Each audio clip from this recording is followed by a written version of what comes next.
SSC के YouTube channel में आपका स्वागत है। कैसे हैं आप सब? I hope all of you are okay. आज की इस वीडियो में हम सीखेंगे फंडामेंटल ऑफ इंग्लिश यानी पार्ट ऑफ स्पीच के बारे में, जिसे एज अ स्टूडेंट और एज अ लर्नर सभी को पता होना चाहिए। पार्ट ऑफ स्पीच जिसे इंग्लिश ग्रामर की बैकबोन कहा जाता है। अगर आप अपनी इंग्लिश स्पीकिंग को बेटर करना चाहते हैं या फिर आप एक स्टूडेंट हैं, तो ये वीडियो आपके लिए बहुत ज़्यादा बेनिफिशियल प्रूव होगी, क्योंकि इस वीडियो को बहुत ज़्यादा कॉम्प्रिहेंसिव और एक क्लासिफाइड पैटर्न पर बनाया गया है, ताकि आप पार्ट ऑफ स्पीच की सभी कॉन्सेप्ट को क्लियर कर सकें। और ये वीडियो सिर्फ एक इंट्रोडक्टरी वीडियो होगी, जहां आपको पार्ट ऑफ स्पीच और उसके टाइप से इंट्रोड्यूस कराया जाएगा। लेकिन इसके बाद मैं वन बाय वन सभी की सेपरेट वीडियो बनाऊंगी, जिसके लिए अगर आपने अभी तक हमारा चैनल सब्सक्राइब नहीं किया है तो प्लीज़ चैनल सब्सक्राइब कर लें, और हाँ, साथ ही बेल आइकन को भी प्रेस कर लें, ताकि आने वाली सभी वीडियो की नोटिफिकेशन आपको मिल सके। तो चलिए टाइम वेस्ट ना करते हुए पार्ट ऑफ स्पीच के बारे में जानते हैं। पार्ट ऑफ स्पीच क्या है, कितने होते हैं, with detail and multiple examples. एक सेंटेंस होता है, जनरली कहा जाए तो इंग्लिश में एक सेंटेंस होता है, और हर सेंटेंस में बहुत सारे वर्ड होते हैं, और हर वर्ड को उसके काम के अनुसार अलग अलग नाम दिया गया है, जिसे पार्ट ऑफ स्पीच कहते हैं। यानी एक सेंटेंस है जो बहुत सारे वर्ड से मिलकर के बना है, और उस सेंटेंस के हर वर्ड को उसके काम के अनुसार एक नाम दिया जाना ही पार्ट ऑफ स्पीच कहलाता है। The exact definition of part of speech is, part of speech जिसे हम हिंदी में शब्द भेद कहते हैं, शब्द भेद, जिसकी एग्जैक्ट डेफिनेशन है a name given to a word based on its job called part of speech. यानी किसी भी वाक्य में हर शब्द को उसके काम के अनुसार एक नाम दिया गया है, जिसे पार्ट ऑफ स्पीच यानी शब्द भेद कहा जाता है। Part of speech basically 8 types के होते हैं। फर्स्ट नाउन यानी संज्ञा, सेकंड प्रोनाउन यानी सर्वनाम, थर्ड एडजेक्टिव यानी विशेषण, फोर्थ वर्ब यानी क्रिया, फिफ्थ एडवर्ब यानी क्रिया विशेषण, सिक्स्थ कंजंक्शन यानी समुच्चय बोधक या संयोजक, सेवंथ प्रपोजिशन यानी संबंधवाचक अवयव, एट इंटरजेक्शन यानी विस्मयादि बोधक। अब हम इस वीडियो में आगे देखते हैं कि नाउन यानी हमारी फर्स्ट पार्ट ऑफ स्पीच क्या है। नाउन जिसे हम हिंदी में संज्ञा कहते हैं, इसकी डेफिनेशन है a noun is the name of a person, thing, place, idea और क्वालिटी ऑफ अ पर्सन। यानी किसी भी व्यक्ति, वस्तु, स्थान या भाव के नाम को संज्ञा कहते हैं। कुछ एग्जांपल्स देखते हैं इसके। सोहन, सोहन क्या है? Name of a particular person. जैसे कि हमने डेफिनेशन में देखा, a noun is the name of a person, तो सोहन क्या है? Name of a particular person. Sohan जो कि एक प्रॉपर नाउन है। Bangalore, name of a particular city, जो कि एक प्रॉपर नाउन है। बॉय कॉमन नाउन है। दिल्ली प्रॉपर नाउन है। लोटस टेम्पल प्रॉपर नाउन है। नेशन एब्स्ट्रैक्ट नाउन है। डेथ एब्स्ट्रैक्ट नाउन है। लाइफ एब्स्ट्रैक्ट नाउन है। हैप्पी एब्स्ट्रैक्ट नाउन है। ये सभी क्वालिटी बेस्ड हैं, सो ये एब्स्ट्रैक्ट नाउन है। बुक मटीरियल नाउन है। आर्मी कलेक्टिव नाउन है। एग्जाम्पल देखिए, Neetu is a good girl. Neetu क्या है? Name of a particular person, किसी व्यक्ति का नाम है।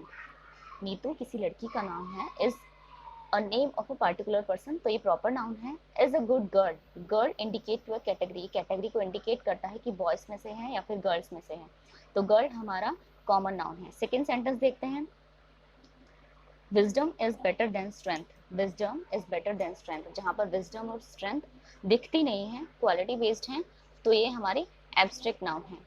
Sentence number 3, ornaments are made of silver and gold. Ornaments indicate करता है किसी एक चीज की कैटेगरी को, किसी एक चीज की कैटेगरी को इंडिकेट करता है, जो कि कॉमन नाउन है।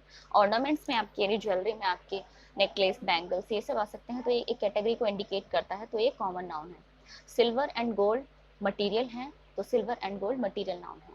Sentence number 4, team is a group of player. Team क्या है? Is a group of player, तो टीम एक कलेक्टिव नाउन है। बेसिकली नाउन 5 टाइप्स के होते हैं, जो मैं आपको आने वाली सेपरेट वीडियो में बताऊंगी। चलते हैं हमारी सेकेंड पार्ट ऑफ स्पीच की तरफ, जो कि है प्रोनाउन। प्रोनाउन जिसे हम हिंदी में कहते हैं सर्वनाम। प्रोनाउन जिसे हम हिंदी में कहते हैं सर्वनाम। इसकी डेफिनेशन है a pronoun is used in place of noun. यानी संज्ञा के स्थान पर, संज्ञा यानी नाउन के स्थान पर प्रयोग किए जाने वाले सभी शब्दों को प्रोनाउन यानी कि सर्वनाम कहते हैं। जैसे I, we, you, they, he, she, it, him, her, this, them, someone, somebody. चलिए कुछ एग्जांपल्स पढ़ते हैं। He is happy, he is happy. यहाँ पर हम ही ना बोल करके किसी का नाम ले सकते थे, like Rohan is happy, but we use the word he, लेकिन हमने ही वर्ड का यूज किया जो कि प्रोनाउन है। नाउन की जगह किसी का नाम ना लेकर के हमने ही वर्ड का यूज किया जो कि प्रोनाउन है। सेकेंड सेंटेंस है दैट इज योर की, दैट इज योर की। इस सेंटेंस में दैट के साथ साथ योर भी प्रोनाउन है, दैट के साथ साथ योर भी प्रोनाउन है। दैट और योर प्रोनाउन है क्योंकि यहाँ अगर किसी का नाम लिया जाता तो वो नाउन होता, लेकिन नाम ना लेकर के दैट और योर वर्ड्स का यूज किया है, तो यहाँ दैट और योर प्रोनाउन है। थर्ड सेंटेंस है someone is at the door. यहाँ समवन ला बोल करके किसी का नाम लिया जा सकता था, जैसे प्रिया इज एट द डोर, लेकिन हमारा प्रोनाउन वर्ड, लेकिन हमने प्रोनाउन वर्ड समवन का यूज किया है। यहाँ पर हमने किसी का नाम न लेकर के समवन वर्ड का यूज किया है जो कि एक सर्वनाम है। सेंटेंस नंबर 4 है शी इज ब्यूटीफुल। शी यहाँ प्रोनाउन है, यहाँ हम किसी का नाम ले सकते थे as Rekha is beautiful, but it has been replaced by the word she, लेकिन इसकी जगह ली है शी वर्ड ने, तो यहाँ पर शी प्रोनाउन है। बेसिकली जब आप किसी का नाम न लेकर के अदर रिप्लेसमेंट वर्ड का यूज करते हैं तो वह प्रोनाउन है। चलिए एक एग्जाम्पल और देखते हैं। Riya is a good girl, Riya is a good girl, Riya is so beautiful, Riya loves to listen the music. Riya एक अच्छी लड़की है, रिया बहुत खूबसूरत है, रिया को म्यूजिक यानी संगीत सुनना पसंद है। जनरली अगर आप किसी के बारे में बात करते हैं तो क्या ये आपके बात करने का सही तरीका है? नहीं, आप किसी का नाम बार बार अपनी बात में रिपीट नहीं करते, आप उनकी जगह पर कुछ शब्द इस्तेमाल करते हैं। Like based on the pronoun, the sentence will be Riya is a good girl, she is so beautiful, she loves to listen the music। यानी रिया एक अच्छी लड़की है, वह बहुत खूबसूरत है, उसे संगीत सुनना पसंद है। यानी pronoun is use to avoid the repetition of word. Pronoun के सर्वनाम के शब्दों का प्रयोग किसी वर्ड की या किसी वर्ड की रिपीटेशन को रोकने के लिए किया जाता है, और ये भी अपने आप में एक डिस्क्रिप्टिव टॉपिक है जिसके बारे में हम किसी और वीडियो में बात करेंगे, जिसके कुछ अपने रूल्स एंड टाइप्स हैं प्रोनाउन के। चलिए आगे देखते हैं हमारी थर्ड पार्ट ऑफ स्पीच यानी एडजेक्टिव। एडजेक्टिव जिसे हम हिंदी में विशेषण कहते हैं।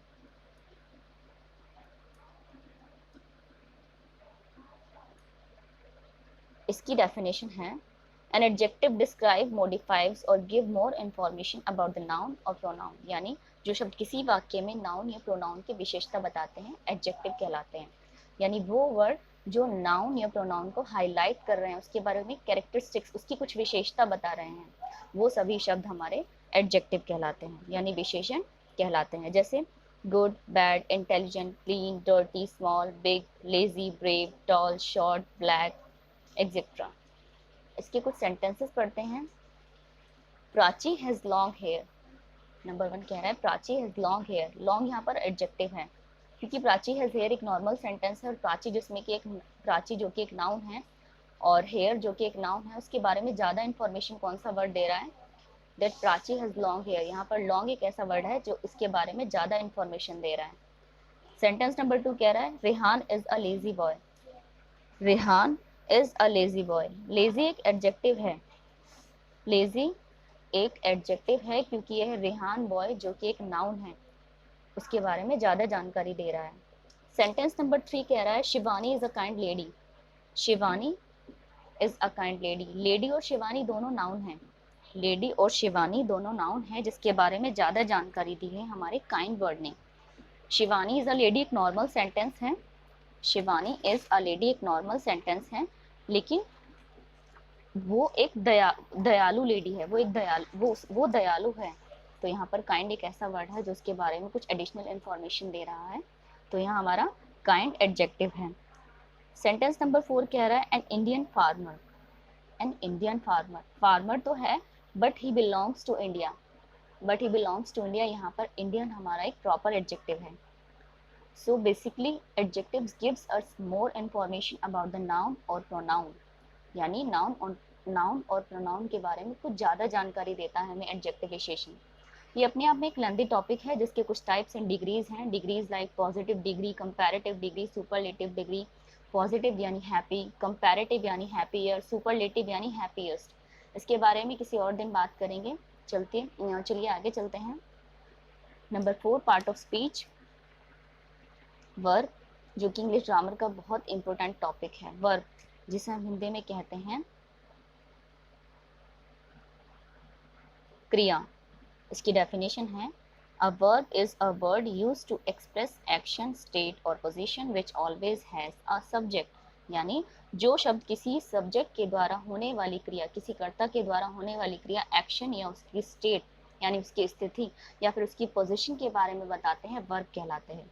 यानी किसी के द्वारा होने वाला कोई कार्य, कोई काम या उसकी स्थिति या उसकी पोजीशन के बारे में बताने वाले शब्द वर्ब यानी क्रिया कहलाते हैं। वर्ब दो टाइप के होते हैं। फर्स्ट है हमारा मेन वर्ब। मेन वर्ब क्या है? यानी जो भी फिजिकल एक्शन होते हैं वे सभी मेन वर्ब हैं। फिजिकल एक्शन में इंक्लूड कर सकते हैं हम खाना पीना सोना, यानी eat, sleep, play, laugh, sit, stand, speak, come, go, teach, study, cry and so on. Auxiliary verb. Auxiliary verb क्या है? ऑक्सिलरी वर्ब जिसे हम हेल्पिंग वर्ब भी कहते हैं, जिसे हेल्पिंग वर्ब भी कहा जाता है।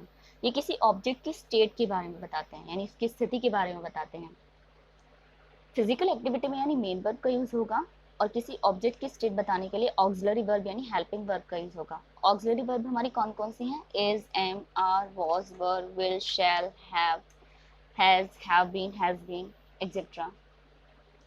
कुछ एग्जांपल्स देखते हैं ताकि इस टॉपिक के बारे में आप ज़्यादा समझ पाएं। Number 1, Kavita reads a book. Kavita reads a book. Kavita एक किताब पढ़ती है। इस सेंटेंस में रीड यानी पढ़ने का काम हुआ है। इस सेंटेंस में रीड्स यानी पढ़ने का काम हुआ है, जो कि हमारा मेन वर्ब है। सेंटेंस नंबर 2 है Riya is a teacher. Riya is a teacher. इस सेंटेंस में कोई भी काम नहीं हो रहा है, कोई भी फिजिकल एक्शन नहीं है, लेकिन इस सेंटेंस में स्टेट बताई जा रही है। स्टेट यानी स्थिति बताई जा रही है और ऑक्सिलरी वर्ब इज का इस्तेमाल हो रहा है, क्योंकि रिया इज अ टीचर यानी रिया प्रेजेंट में एक टीचर है। इज रिप्रेजेंट कर रहा है कि रिया प्रेजेंट में एक टीचर है, तो यानी रिया हमारा वर्ब है। सेंटेंस नंबर 3 है the boy flies his kite. The boy flies his kite. इस सेंटेंस में फ्लाइज यानी उड़ाने का काम हुआ है, पतंग उड़ाने का। सो यहाँ फ्लाइज हमारा मेन वर्ब है, क्योंकि यहाँ फ्लाइज जो कि एक एक्शन वर्ब है, उड़ाने का काम हुआ, इसलिए फ्लाइज हमारा मेन वर्ब है। सेंटेंस नंबर 4 है Priya is going to school. गो मतलब होता है जाना, यहाँ गोइंग हमारा मेन वर्ब है। Priya is going to school में गोइंग हमारा मेन वर्ब है। So as we conclude, verb is mainly told us about the action और state of a subject, यानी कि क्रिया वह है जो कर्ता के द्वारा होने वाला कार्य या उसकी स्थिति के बारे में बताते हैं, कार्य और स्थिति के बारे में। Now I think it has been clear that what is verb and its kind. So let's move forward to the next part of speech, जो कि हमारी है adverb.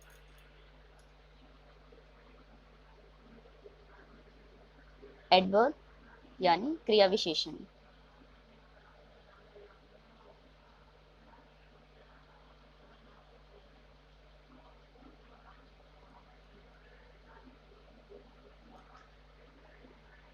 इसकी डेफिनेशन है an adverb modifies or adds something to the meaning of a word, adjective or another verb.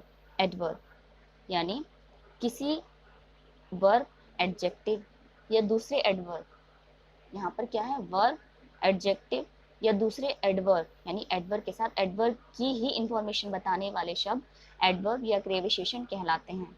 यानी ऐसे शब्द जो वर्ब, एडजेक्टिव या एडवर्ब के बारे में एडिशनल इंफॉर्मेशन देते हैं, जैसे before, yesterday, yet, still, slowly, fast, delightfully, obviously, very, almost, how, when, enough, hardly etcetera. कुछ एग्जांपल्स देख लेते हैं अब। Number 1, she is walking slowly. She is walking slowly. Walk यहाँ पर हमारा मेन वर्ब है, लेकिन वॉक कैसा?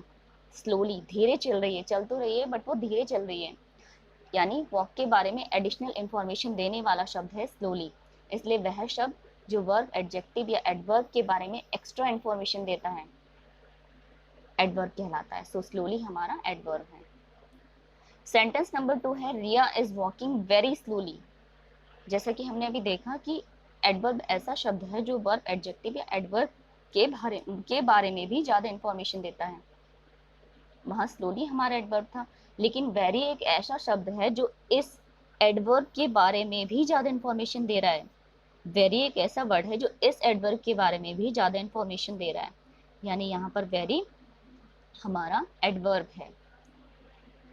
सेंटेंस नंबर 3 देख लेते हैं। Raj is feeling much better today. Raj is feeling much better today. यहाँ पर फीलिंग हमारा मेन वर्ब है, बेटर हमारा एडजेक्टिव है। यहाँ पर मच एक ऐसा वर्ड है इन दोनों के बीच जो फीलिंग यानी मेन वर्ब के बारे में कुछ एडिशनल इंफॉर्मेशन दे रहा है। मच हमारा एक ऐसा वर्ड है जो इन दोनों के बारे में, जो फीलिंग के बारे में कुछ एडिशनल इंफॉर्मेशन दे रहा है, इसलिए मच एक हमारा एडवर्ब है। सेंटेंस नंबर 4 देखते हैं। Ram is very lazy. Ram is very lazy. Very हमारा एडवर्ब है और लेजी हमारा एडजेक्टिव। वेरी हमारा एडवर्ब है और लेजी हमारा एडजेक्टिव। लेजी एक एडजेक्टिव वर्ड है, लेकिन उसके बारे में ज़्यादा डिस्क्राइब कौन सा वर्ड कर रहा है? लेजी तो एक एडजेक्टिव है, लेकिन उसके बारे में ज़्यादा डिस्क्राइब कौन सा वर्ड कर रहा है? वो है वेरी। तो यहाँ पर लेजी तो है generally, but he is very lazy, very lazy. So यहाँ पर वेरी हमारा एडवर्ब है। इस टॉपिक को भी किसी और दिन हम किसी और वीडियो में पूरा डिस्कस एनालिसिस करेंगे, किसी और दिन इसके बारे में डिटेल से बताएंगे। चलते हैं नेक्स्ट पार्ट ऑफ स्पीच की तरफ, जो कि हमारी है कंजंक्शन। कंजंक्शन यानी कि समुच्चय बोधक या फिर संयोजक। समुच्चय बोधक या फिर संयोजक।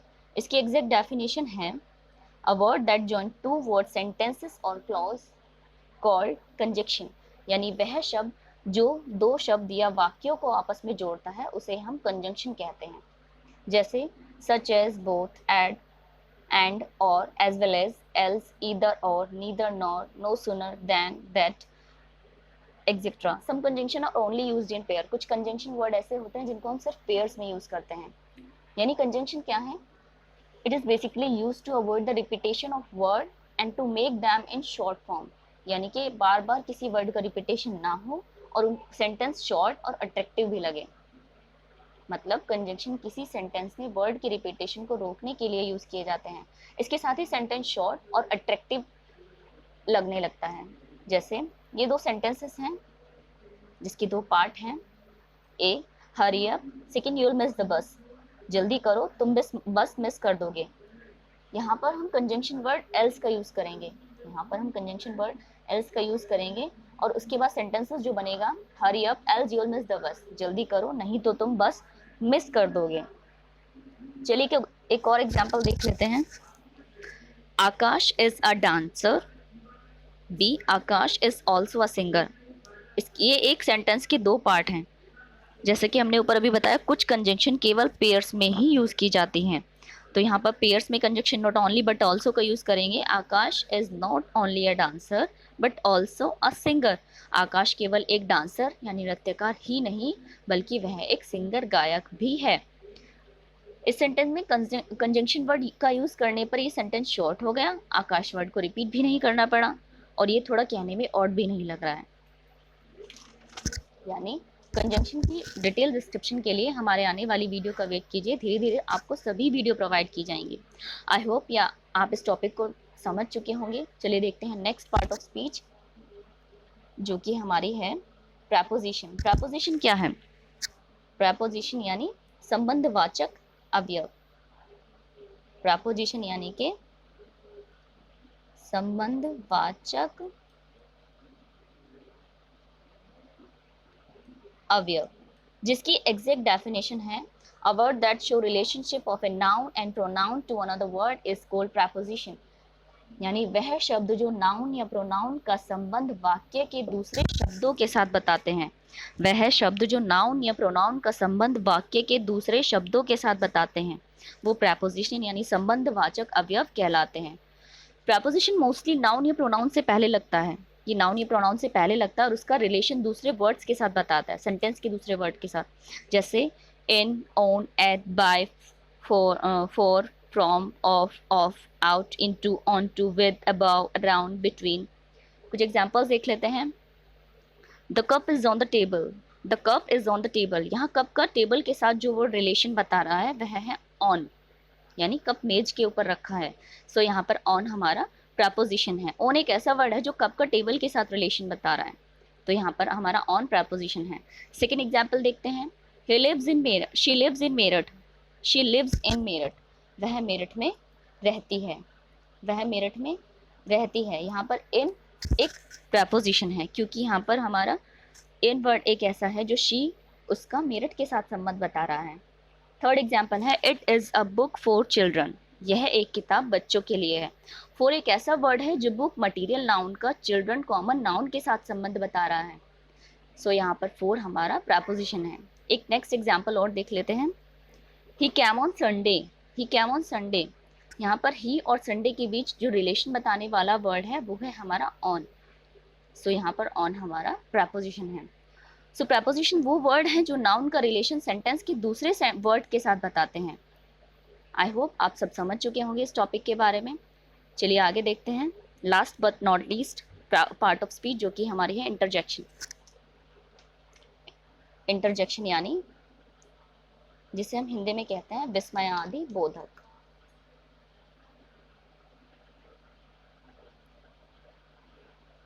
विस्मयादि बोधक, इसकी एग्जैक्ट डेफिनेशन है interjection is written with an exclamation mark यानी line with a dot and it is used to express a sudden strong emotion. Interjection वे शब्द हैं जो अचानक आए किसी भाव को दर्शाते हैं, यानी सडन इमोशन को रिप्रेजेंट करते हैं, वो इंटरजेक्शन कहलाते हैं। जैसे कि आप अचानक खुश होते हैं तो आप कहते हैं हुर्रा, वो, वाओ, या फिर आप अचानक दुख होते बोलते हैं अलास, आह, ओ, आउच, या फिर आप अचानक कुछ देखते हैं, सरप्राइज होते हैं तो आप बोलते हैं व्हाट आर यू सेइंग। अचानक आपसे कोई कुछ कहता है या फिर कोई बात कह देता है, या फिर आप अचानक कुछ सुंदर कोई अच्छी चीज़ या फिर कोई ब्यूटीफुल चीज़ देख लेते हैं तो आप बोलते हैं wow this is so beautiful. उसके बाद है ग्रीटिंग यानी संबोधित, किसी को संबोधित करने के लिए हम बोलते हैं hello, hi, look, listen etcetera. Actually in words का कोई एग्जैक्ट मीनिंग नहीं होता है। ये हमारे जो वर्ड हैं हुर्रा, अलास, वाओ और ये सब, इन वर्ड का कोई एग्जैक्ट मीनिंग नहीं होता है। ये सिर्फ एक आपकी सडन इमोशन को रिप्रेजेंट करते हैं, ये आपकी सिर्फ सडन इमोशन को रिप्रेजेंट करते हैं। अब कुछ एग्जांपल्स देख लेते हैं जिससे आप ज़्यादा समझ पाएंगे इसके बारे में। Number 1, hurrah we won the match. Hurrah this word has no any exact meaning, इस शब्द का कोई भी अपना मीनिंग नहीं है। ये सिर्फ मूड ऑफ जॉय कह सकते हैं या फिर मूड ऑफ सेलिब्रेशन रिप्रेजेंट करता है। सेकेंड एग्जाम्पल है हमारा alas, she is sick. Alas एक ऐसा इमोशन ऑफ सैरो है जो आपके दुख या सैडनेस को रिप्रेजेंट करता है। सेंटेंस नंबर 3 है wow what a beautiful scene. Wow एक ऐसा इंटरजेक्शन वर्ड है जो आपकी सडन इमोशन यानी वंडर को रिप्रेजेंट करता है। सो ये भी एक इंटरजेक्शन वर्ड है, जब आप अचानक कुछ देखते हैं तो आप बोलते हैं वाओ। तो नेक्स्ट है हमारा Yahoo, Yahoo I got a job. यहाँ पर याहू एक ऐसा वर्ड है जो आपके mood off Joy, emotion of Joy, celebration को रिप्रेजेंट करता है, तो ये भी एक इंटरजेक्शन है। सो फ्रेंड्स, ये थे हमारे 8 part of speech. Now I hope कि आप सब समझ चुके होंगे कि पार्ट ऑफ स्पीच यानी शब्द भेद क्या है, with multiple examples as I had explain. उसके बाद ये हमारा एक चार्ट है, आप चाहें तो यहाँ पर अपने डाउट्स क्लियर कर सकते हैं, पार्ट ऑफ स्पीच के बारे में पढ़ सकते हैं और इन सभी को क्लासिफाइड कर सकते हैं। Now try to identify the part of speech in the given sentence and answer in the comment box with all your suggestion। यानी आप इस सेंटेंस को देखिए, पार्ट ऑफ स्पीच को पहचानिए और अपना सेंटेंस अपने सेंटेंस का आंसर कमेंट बॉक्स में दीजिए विद ऑल योर सजेशन, अपनी सजेशन के साथ। Please answer must.